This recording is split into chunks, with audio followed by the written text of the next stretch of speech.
I am delighted to introduce Ildi Morris. Ildi has started her Open edX journey leading training efforts at edX.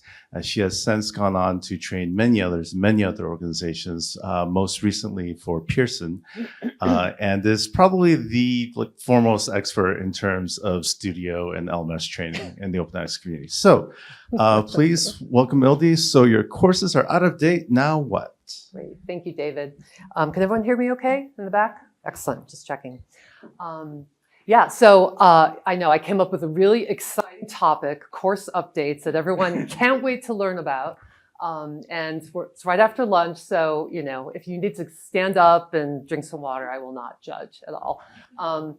Just though, a quick show of hands, how many people in the room have actually been involved in updating one or more courses, just so I get a sense? I figure pretty much everyone. Okay, great, excellent.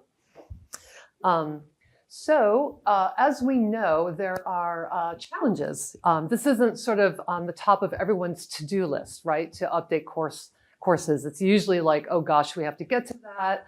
There's some barriers to making course updates. And I think these are some of the ones that I've encountered with my clients. Pretty much the number one is sort of lack of time, right? Like everyone's busy. Also, everyone's kind of focused on the new shiny object, like the next new cool course coming down the pike. And it just sort of feels like admin work, like not so fun or engaging to update your existing course catalog. That's what I've sensed. There's also often a shortage of resources. Technical, the subject matter expert may not be available when you need them to be. Learning designers, however your organization is structured. It's also can be unclear how to prioritize these updates. Maybe there's a lot of things that are needing to be updated, maybe not just the content, but the videos, and sort of like, where do you begin? And then the fourth area is, I've also seen sometimes lack of organizational buy-in. Like leadership is like, that's not our top priority. That's not going to make us, generate more revenue. We're really want to have your resources focus on something else. So these are the challenges that I think a lot of organizations have come across. I'm curious if people have more to add. I know all of you are very involved and experienced. If you can think of any other organizational challenges, I would love to hear them. Or other challenges, yeah. Versioning issues. I mean, that ties into their time, but sometimes. Oh, like the platform? Multiple versions and you have to make updates, more than once. Yeah, exactly. Yeah, in the back. Live updating versus creating new runs and not wanting to affect the columns that have been assessed already. Totally, yeah. Sorry, yeah. Ildi, Yes. Please repeat the questions. Oh, sure. Yeah, so the question was, what are other challenges that people have encountered with making course updates? And so your point was, the risk of making live updates, on the fly while the course is running, particularly around problem components, because that's going to require rescoring and all kinds of headaches. And then the other example was versioning issues, having different versions to sort of manage and wrestle down. Completely agreed with all of those. Yeah. The person who previously owned it or should own it is no longer in that role, and then it's just sort of like acting that he is now. Yeah, exactly. So yeah, lack of ownership because whoever was involved before is no longer there or not available, and then someone else has got to kind of learn what the course is all about and take it from there. When I've worked with clients, a lot of people are like, oh, just make the updates and move on. Just get it done, kind of an attitude. And sometimes you do need to do that. Sometimes there are critical, urgent, small updates, and you need to kind of go into a live course and just kind of get it done. Broken links, that kind of a thing.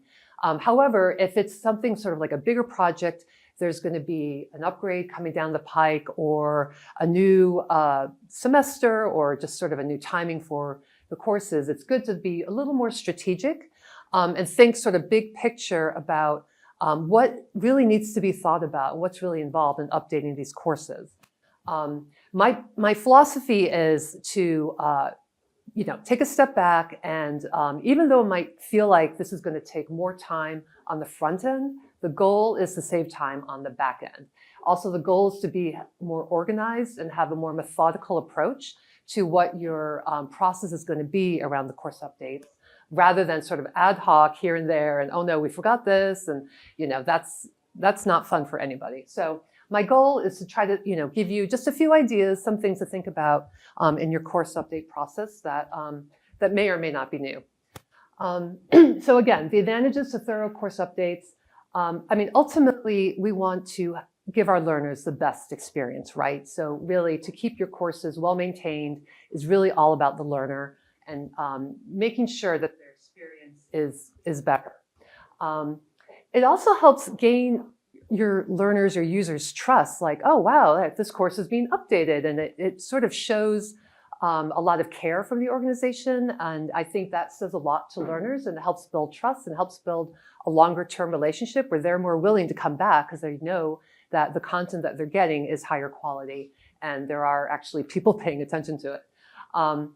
It's also an opportunity, if you were part of the course team that built a course, and maybe you have a little course development, regret, something didn't quite go the way you wanted it to, or something just didn't work. This is your chance to fix that, to get it right, and I've certainly felt that on many occasions and been very happy to be like, oh yes, I can finally fix this in this course update. It's also interesting. So if you're at an organization that isn't automatically looking at learner data and course analytics, this exercise is really a forcing function. Just kind of force the course team to go and look at the analytics and understand how the learners are interacting with the course. It's a great reason to kind of remind a team to go ahead and do that. I also believe that if there's a little more thought up front with the course updates, you may not need to update the course quite so soon the next time, because you've been very thoughtful in your approach and you've sort of identified some areas of risk and hopefully minimize them down the line. So I'm going to be drawing from really sort of 3 different kinds of organizations.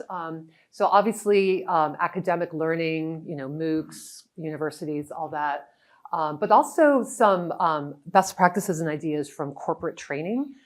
That could be, corporations like Pearson putting out more skillable type courses, or, other sort of MOOC type platforms that are just trying to educating adults.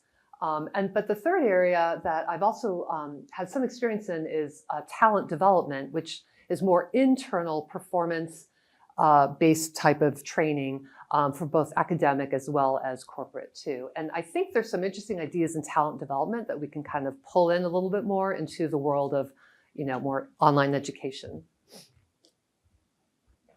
So my 7 steps are to really kind of start with evaluating the success metrics of the organization. And I'll talk more about that in a minute.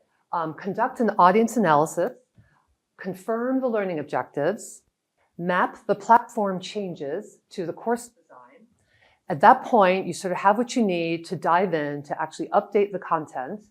And then as part of that, to update the course final evaluation strategy. And then to create, at that point, you're ready to have a course update plan in hand to move on. I will say that I know Addie's a bit of a controversial topic, but I'm a fan. It's an oldie but goodie. I also think that one of the reasons some organizations or people don't like to use it, they feel like it's very rigid. I don't think it has to be rigid. I think take this framework and you can still iterate. You don't have to be locked into sort of like a waterfall style course development. You can do your analysis and then you can move on to your design. And at that point, with your new data from those 2 steps, you can still iterate your plan before you develop. And maybe at the development point, there's some things that come up. You can still iterate your plan, and then you implement, and then you launch. And there should also be a continuous feedback loop as well, so you can sort of start all over again. So this 7 steps is sort of loosely based on following an ADDIE type model. And by the way, do people not, if you don't know what ADDIE is, raise your hand. I'm happy to just give a quick rundown. It's basically a learning design. Sorry, that was my bad. So ADDIE is basically a learning design framework. It's kind of born more like talent development and training, internal training tended to use it more, but it's sort of spread to pretty much all learning design organizations will often use it, but not necessarily. So. Okay, so let's start with evaluating success metrics. So this is very much sort of like a talent development type approach. At the end of the day, it's good to take a step back and be like, why are we doing this? And, what is the definition of a successful online course? And so this, and by success, I mean from the organization's perspective. And I'm curious to hear from all of you what your organizations define as success, because it could be, is it high enrollment? Does that make it successful? Is it learner engagement? However your organization defines learner engagement, and everyone defines it somewhat differently. Is it the completion rate? Is it actually earning a certificate of completion? Is it a successful upsell? I worked on one course where the goal was purely to have people get introduced to an online master's nursing program. So they would take this sort of like test course, and if they were successful and they applied to the full online program, that credit would transfer over. So it's basically, the goal was for them to be successful, but the ultimate goal was to actually get them to enroll in this online program. Is a successful course achieving a certification exam as a result of taking the course, like it's a preparation for the exam? Even marketing, there's some organizations that create online courses to improve their marketing, and that's fine too. So I think it's important to kind of revisit, based upon the information you had when the course was first built, maybe the definition of success has changed. Maybe it's several years later, the business strategy has changed, and it's good to just kind of take a step back, revisit that, and confirm what the success metrics are. And I'm just curious if anyone in the group wants to offer up any other ways that your organization evaluates a successful online course, that what would make them happy. So if there's anything else that people have to add. No? Okay. Oh yeah, sorry, Cindy, yeah. I don't know that we measure this that much, but I think we're charging continuing additional courses after completing their first one. That's a great one. So yeah, so repeat customers, like a successful course will mean they'll come back for more. So yeah, great point. Okay. Okay, so that's your step one. Make sure, so again, the idea here is you sort of start with the overarching goal, like what does a successful online course look like, and then you start to work down from there. So then the next step is to review your audience. So again, the audience that course was written for several years ago, it may have changed. It very well may have not changed, but it's good to not like make assumptions. It's good to kind of go back and just confirm that the audience, is what you expect it to be. So one of the ways you can do that, if you have the data available, not everybody does, but if possible, try to review the current learner profiles. Like, who are the learners? Like, has the demographic shifted? Are there more, international students? So you have to think more broadly about, changing the language to be a little simpler and easier to translate. Like, there's a lot of implications for the demographics changing. And different ways that you can analyze the learner feedback is from also course evaluations, your internal client services team. Like, they are, if you're a big enough organization to have that, but they're on the ground with the clients and the people taking the courses. So they're going to get a lot of feedback as well. And also your sales team, sometimes they're going to get feedback. And any other informal feedback from people or institutions that are interacting with your intended audience. And again, just to back up, you want to confirm that the audience that you're building the course for is still your organization's intended audience, that hasn't changed either. And then the other area is to carefully review like course analytics too, and I'll talk a little bit more about that as well. But as part of the data of looking at the learner, you should also take that opportunity to dig deep into how learners are interacting with different aspects of the course. The next step down, so we've gotten the business goals down, we've defined the audience, now let's evaluate the learning objectives. So if any of that has changed, that means the learning objectives may need to change as well. And it's really the learning objectives from there that the whole course will be based upon and will build. So, have a subject matter expert confirm that the learning objectives are still relevant. Like maybe you have a course on AI where it's probably going to change every month, and that's a personal nightmare I'm dealing with. But find a subject matter expert. Maybe it's you, maybe it's somebody else. But to go in and just validate that these learning objectives are still current, and then following along with backwards design, learning design approach, which I'm a fan of. You start with the learning objectives and then go to the assessment strategy.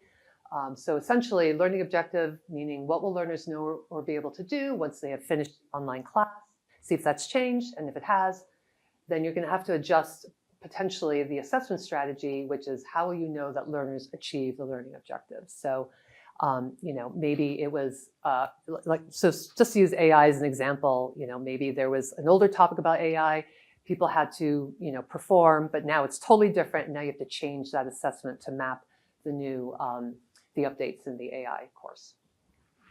So it's a good idea to just validate those. And then the next thing is to map the platform changes to the course. And I think actually the current release is a great example of that. So you should find out what your organization's upgrade plan is with Open edX. Like what version are they going to go on and when? And then you should go and figure out what are the new features and functionality that I should be prepared for while I'm updating the course. So you're not surprised. You don't have to go and change a lot of things. So even if you need to update the course before the platform gets upgraded or gets implemented, at least you're like mentally prepared and you have a plan on how to go in there and leverage those new X blocks that are going to be there. I think in particular the content libraries and tagging, as we've all been talking about, I think that's been really a popular topic at this conference. That has the potential of completely changing the way courses may even be authored, right? Like knowing that that's happening may shift your internal process around course design and development, because you're going to think, wow, maybe because we have multiple runs of this course, so we're going to have to reuse these components or these units. Let's actually build the course in the libraries and then just pull it into course shells as needed. So again, it's good to be kind of a little bit ahead of these things, so you don't put all this work into something and then you're like, oh my gosh, I have to redo it now. And as we know that there's going to be more advanced features that are readily available, that are like easier to use. They don't have to be sort of turned on in advanced settings and all that. So to get ahead of what those are and plan about using them potentially. And then also to find out if there's any new X blocks. I'm not the expert, by the way, in how to do that all the time. I feel like I sort of hear about it in a very ad hoc manner. So if people know a very proactive way of finding out all the latest X blocks, I would love to hear it. But again, to kind of like understand what are the other potential interactive elements that could really enhance your course. And if you have an answer to that X block question, shout out, please. Okay.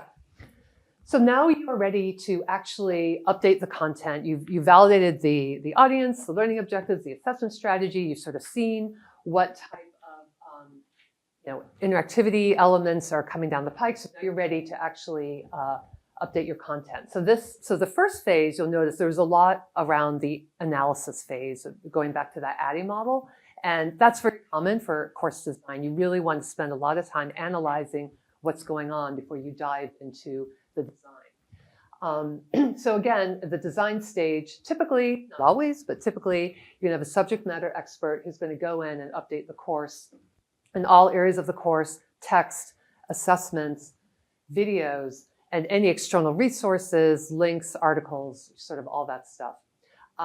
At this point, whoever is responsible for doing this, the SME or the learning designer, should start to incorporate whatever that learner feedback was that they got about the course, again, if it's available. So if learners were complaining the assessments were too hard, now's your chance to fix that. If learners were complaining there's way too much blocks of text, like I just get really unmotivated to finish, again, now's your chance to fix that. And with that feedback in hand, you have data-driven decision-making about how you're going to actually design the course.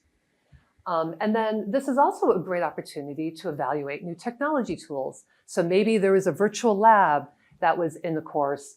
Well, maybe now it looks a little dated and it's really slow and it's kind of clunky. And actually, there's a lot better virtual labs out there. And this is, again, your opportunity to make that switch without disrupting sort of the learners currently in the course. The last area that I really try to emphasize with groups that I work with is really try to design for more evergreen content. So going back to that AI course example, as we know, video is the most expensive. I mean, it's getting better with AI, but it's still expensive. It's a heavy lift. You don't want to put latest cutting edge trend content in a video if you can avoid it. If you have the biggest budget in the world, but go for it. I don't know any group that does. So this is a time to get very strategic about how to update your content. So you really want to keep your video content, which is harder to update, really more core concepts like key points, the kind of content that is unlikely to change a whole lot over the next, hopefully, year or two. And then that content that is, not evergreen and changes more readily, try to keep that to be more text or more low tech kind of, audio, graphics. That's just sort of the recommendation if budget is an issue, so to really, again, try to be strategic about the content you're updating and minimizing costs down the line by not putting all the, very volatile content, into a video. Some more thoughts about updating the course content is, so again, this is really where you want to make sure that you're digging into the course analytics, completion rates, where do people drop off, how long are they watching the video, how many people are getting the problem components right. So if you have access to this data, it's a wonderful treasure trove that should really help inform the kinds of updates that you make. Evaluate new technology tools. I think I already covered that, and more evergreen content. Okay, so updating the evaluation strategy. So again, this is still very much in the design stage, after in the ADDIE step 2, is to, again, review the effectiveness of the current course evaluations. If you don't have any course evaluations, again, now is a great time to introduce one. And it doesn't have to be fancy. I know there's a lot of organizations that use Qualtrics or SurveyMonkey, Advanced, whatever. If you don't have access to those tools, you can build a survey right in the course. No, it wouldn't be a free text response, but there is a survey tool. You can make it hidden to learners, and you can at least get like an NPS score, like a Net Promoter Score. Like, how likely are you to recommend this course to somebody else? And that will at least give you, a very baseline check of how learners are experiencing the course. So, really look at how effective the course evaluations are, and if you have a current evaluation going, now's your chance to update it. So again, number 2, level 2 evaluations. And what I mean by that is I'm referring back to Kirkpatrick's 4 levels of training evaluation. How many people are familiar with that? Use your hand if you are, sort of. Yeah, so I'm going to look at my cheat sheet here. So the first one, so there's basically 4 levels. And again, this is coming from the talent development world, performance improvement.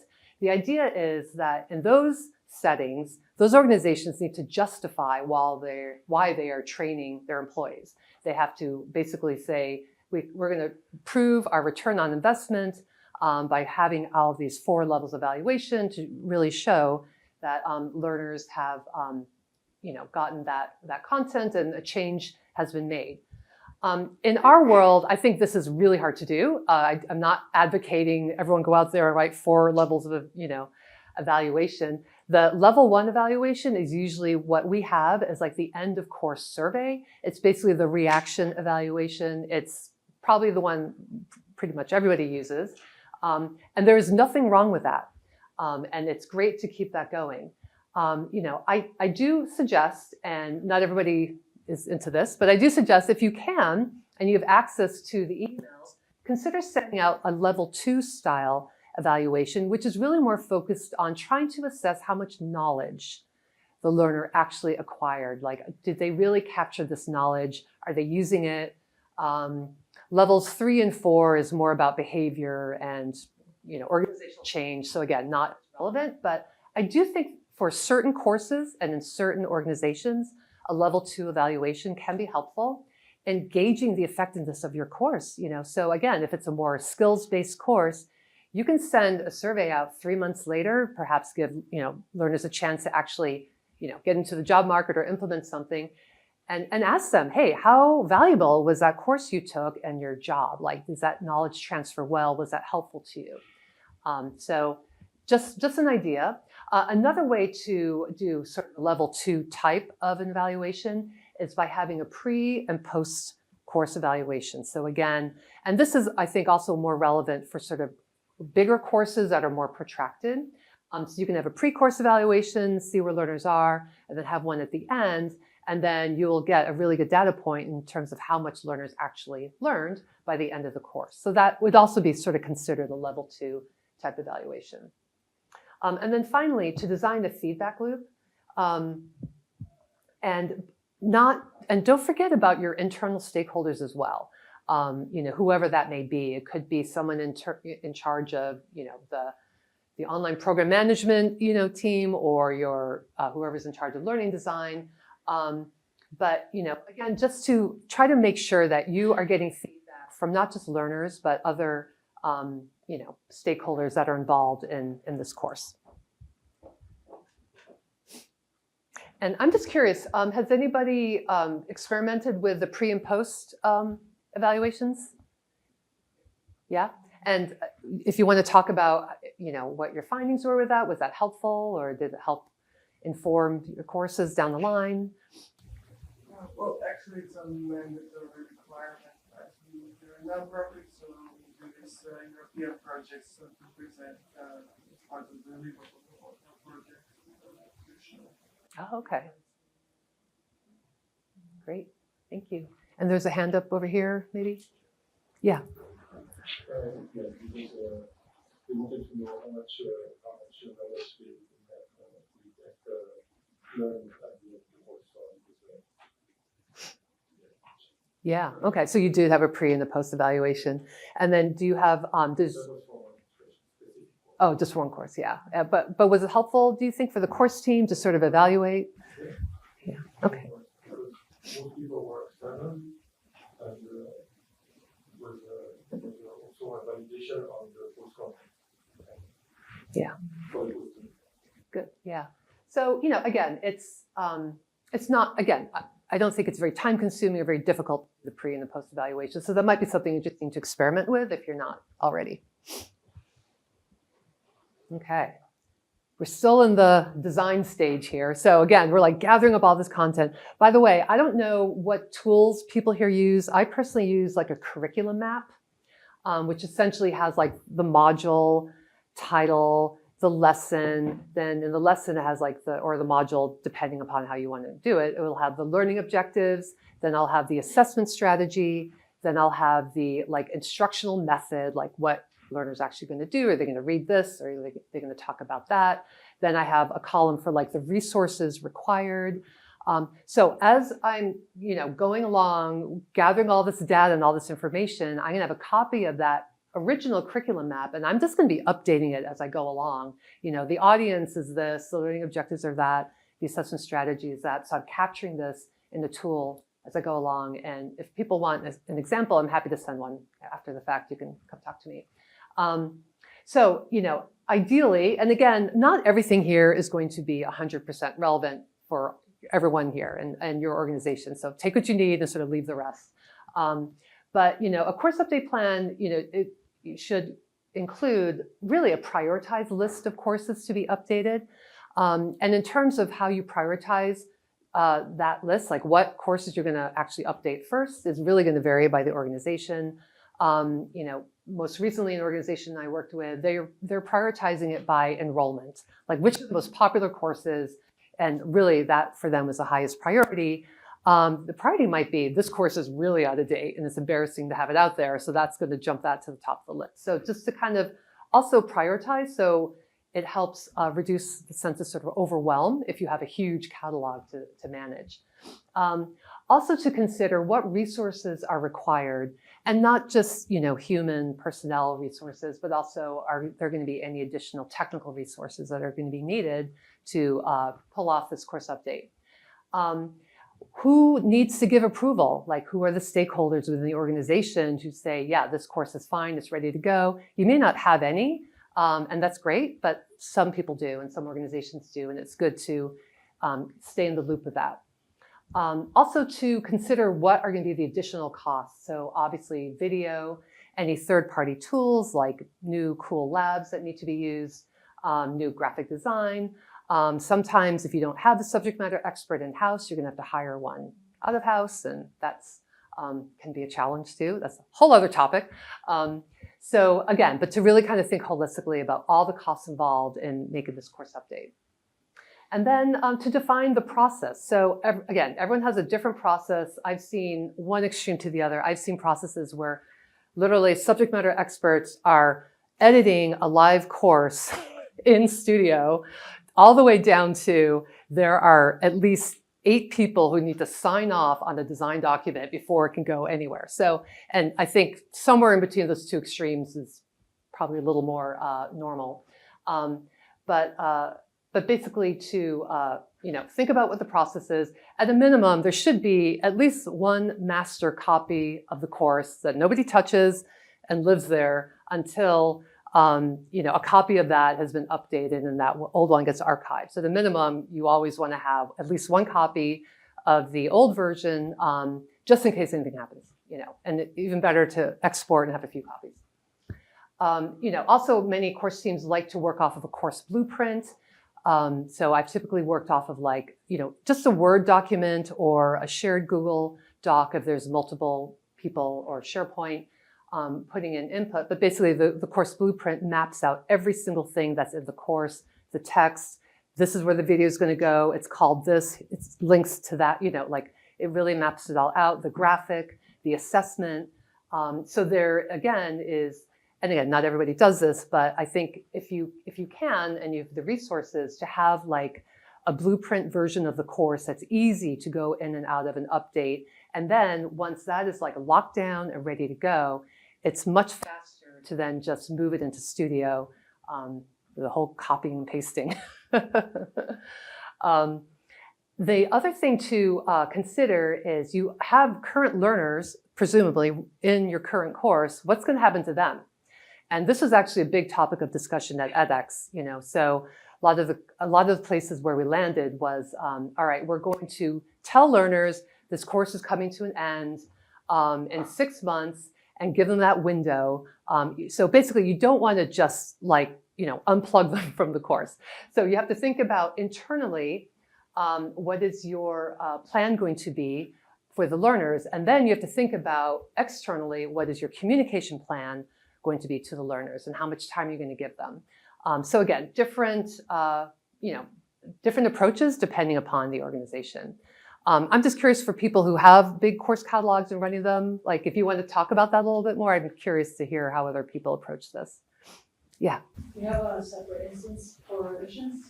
So, and all the courses that have an end date near a semester shift. Mm-hmm. So that way when the revisions are done, I export my revisions over and use import it, overwrite the current. That's no downtime and the students are aware it's semester change anyway, so. Yeah, okay. So you just go in and just override and they just keep going? Yeah, okay, awesome. Yeah, how do you guys handle that? So we usually create new instance of the course, we Uh-huh. work on it, and we close the other one. And once we finish, we just open a new instance, and the other one is no more open to. Okay. And then do you move your learners over to the new course, or is it sort of done at that point? It's done, yeah. And we communicate on this instance, on the old instance that we have in course with the teacher. Okay, yeah, no, that's good. Anybody else? Yeah. So this sort of on campus use case, we also create new courses. semester, but we also have an automatic backup solution that at every change documents on course send to the copy, or at least that change to GitHub. So it's just, there's always a version history of the course, so we have the assumption up until it gets sunset at the end of the semester. So we don't need to worry sort of about version control because we track each change to the course. Oh, that's great. Yeah. Yeah. So you can really see what's going on with it. Yeah, that's good. Anybody else? Okay. All right. Where was I? Oh, yes, communication plan. Okay. Next one is running a pilot. So again, not for everybody. If you can, though, if you have the time and the resources, and again, it doesn't have to be like a fancy pilot. You know, it can be, hey, I have few colleagues. Could you take this course? I've got some friends. Could you take this course? And again, the pilot is probably a little more relevant for courses that have some like synchronous activities involved. The other options are user testing and or just like a peer review. But I strongly recommend that someone other than the subject matter expert and the learning designer or whoever's doing this work looks at the course as well. Like you really need to have some kind of a QA process, and again, I've seen one extreme to the other where it'll be like the colleague sitting next to you takes the course, thank you, all the way to like a team of QA testers on like an Excel spreadsheet with like very detailed feedback. So whatever works for you and your organization, but it really should be part of the course update process as much as the course build process. All right, we're nearing the end. So then you are ready to build the course. So however you go about it, importing the new course into the old one, but you basically want to, at that point, make a point of replacing the master course with the new updated course. Notice how I just skipped over the hard part of actually building the course and like doing the work. And at the same time, remember to update your curriculum map or your course blueprint. Make sure that is current and it's generally aligned with the new updated course. And then this is also another area that I feel like a lot of course teams kind of forget. There's the whole marketing piece, right? There's like the course description that goes on the public website, or there may be some kind of brochures or some kind of online promotion. So, try to touch base with your marketing team, tell them that this course is changing, and maybe this is like a great selling opportunity for the marketing team to be like, oh, we've got this new course, it's all updated, shiny new, come and check it out. But to like make a point of remembering to do that. And also for people who have like about videos or, with like the course photo, that might need to be updated and changed as well if the course content is changing substantially. So again, just sort of something to keep in mind. I find it personally very easy to forget about the whole marketing piece because I'm so heads down into like the content. And then, at the end of your whole course update process, have like a debrief, like evaluate how did that process go. This is a great opportunity while it's still like front of mind with everybody to reflect on, what worked, what didn't work, capture that and try to roll it into the next process. Like try to not sort of lose that mindset, that knowledge share while everyone still remembers, and also, make sure to reach out to the subject matter expert as well as the stakeholders, the course development team, and then update your course update plan template accordingly. So now you have a template, and now you're ready to apply that for like future courses that hopefully will work a little bit better. And then just monitor your continuous feedback from learners and stakeholders, and just sort of to stay on top of other feedback that might come in that might require more work. So that's, we're coming to the end. How many people have heard of Quality Matters? Okay, I think they're the most like underappreciated organization out there. I think they're amazing. They have extremely thoughtful staff. They put out these beautiful rubrics. They do a ton of research to stand behind their rubrics. And so whenever I want like a template to go off of to either build a course or update a course, I go to their website and make sure I have the most current version of their course design rubric. I recently learned they apparently have a course update rubric, although I think it's only available to members. So I'm not going to, I can't show you that because I'm not a member myself. But if your organization does have a membership with Quality Matters, then you'll have access to all these rubrics. And I should add that it's not just for higher ed. They've also added rubrics for courses based on continuing education and professional development too. So it really covers like a very wide area. And just to close, like I think at the end of the day, really like my goal when I want to update a course is really about alignment. And I love that, you know, I probably got this from QM and it just lodged itself, but, you know, essentially just ensuring that the learning objectives, the assessment and measurement, the instructional materials, the activities and course technology work together to help ensure students achieve their desired learning outcomes. And so I think it's a very, I think it's a good methodology to kind of keep in mind as we continue with our course build. So that is everything. That's it. Ready for questions. So. All right, folks, we have time for a few questions. Actually, there's one thing I want to say before that, and that is the thing about the new X blocks and where to find information about them. Awesome. So X blocks can be developed by anyone in the community. We have many third-party X blocks, and so we don't have a centralized place for that. There are, for those who don't know, on docs.openedx.org, we do have release notes that come out for every release, the product release notes. That will have a rundown of new features that are actually in the platform. But yeah, it unfortunately doesn't have X blocks or third-party X blocks there, just the ones that are installed by default.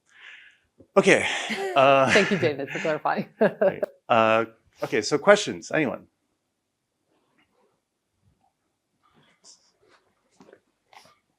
I have one quick, I don't know if it's quick, one question. Sure. So I work with faculty as well who need to update their own courses. So it's not just learning designers doing the courses. And right now we have huge need for update on assignments that could easily be done with AI. So we want to give little bits of barriers. What would be your recommendation for helping faculty to update their assessments to be a little more AI proof? Oh, AI proof, like to not use AI. Yeah. Oh. I don't know, turn off their Wi-Fi.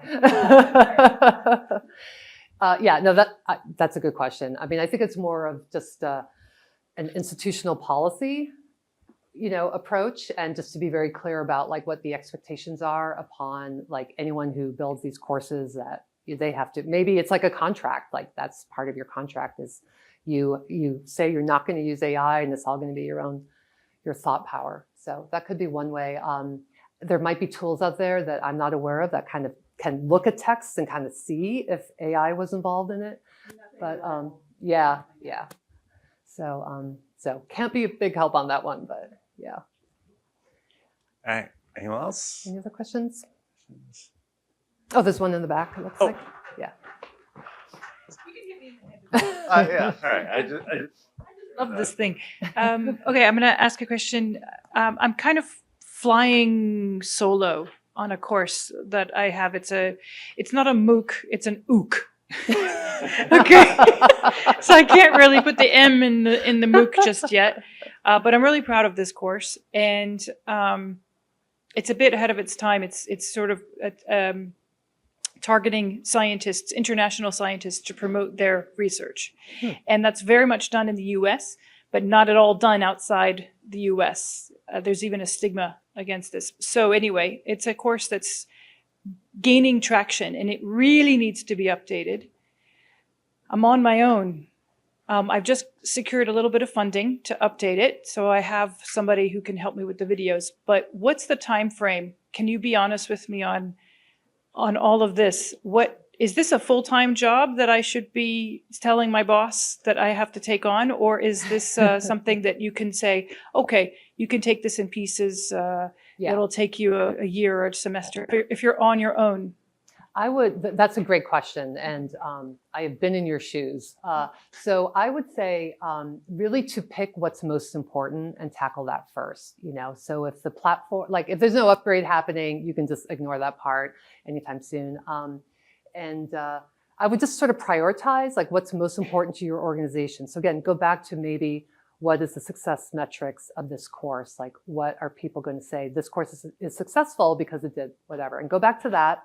And again, if it's if it's a completion rate, then maybe make your focus like, I'm going to make this course like as user friendly to get through and encouraging, and have like badging and whatever to encourage people to finish.